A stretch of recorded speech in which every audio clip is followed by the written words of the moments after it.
আজকে কিন্তু গাইস খুব মজা হলো। দাঁড়াও শুরু থেকে বলছি।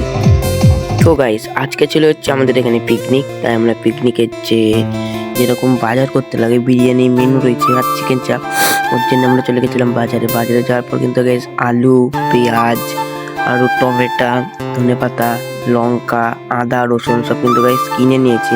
কিনে নেওয়ার পর কিন্তু গাইস আমরা চলে গেছিলাম দোকানে, মুদিখানা দোকানে। যাওয়ার পর এখান থেকে বিরিয়ানির জন্য যে প্রয়োজনীয় জিনিস লাগবে সেই জিনিসগুলো কিনে নিয়েছি গাইস। তারপর কিন্তু গাইস আমরা চলে গেছিলাম মাংসের দোকানে গিয়ে গাইস কিন্তু আমরা যে যে একটু মাংস লাগবে সেরকম মাংস নিয়ে আসলাম। তারপর কিন্তু গাইস বাড়ি এসে আমরা সবার কাজে লেগে গেলাম। তারপর কিন্তু গাইস জিতুদার মা এখানে আলু ছাড়াচ্ছিল। তারপর কিন্তু গাইস জিতুদা এখানে মাংসটা ঢেলে নেওয়ার পর কিন্তু গাইস মাংসটা আমাদের ধুতে হবে। তাই কিন্তু গাইস আমরা মাংস ধোয়ার জন্য চলে গেছিলাম কলে গিয়ে কিন্তু গাইস মাংসটাকে আমরা ভালো করে ধুয়ে নিলাম, মানে একটু পরিষ্কার করে নিয়েছি যেন নোংরা না থাকে।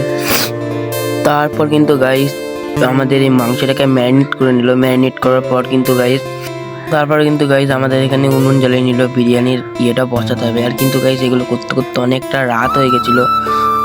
তারপর কিন্তু গাইস আমাদের এখানে চিকেন চাপটা তৈরি করছিল দিদি গ্যাস, আর ওখানে কিন্তু উনুনে কিন্তু ওখানে বিরিয়ানির জন্য যে মাংস সেটা করা হলো। তারপর কিন্তু গাইস আমাদের বিরিয়ানি মানে দম দেওয়ার জন্য মাংস আর সব কিছু দিয়ে দিলাম। দেওয়ার পর কিন্তু গাইস এক এক করে সব সাজিয়ে নেওয়ার পর কিন্তু গাইস আমরা দমে দিলাম।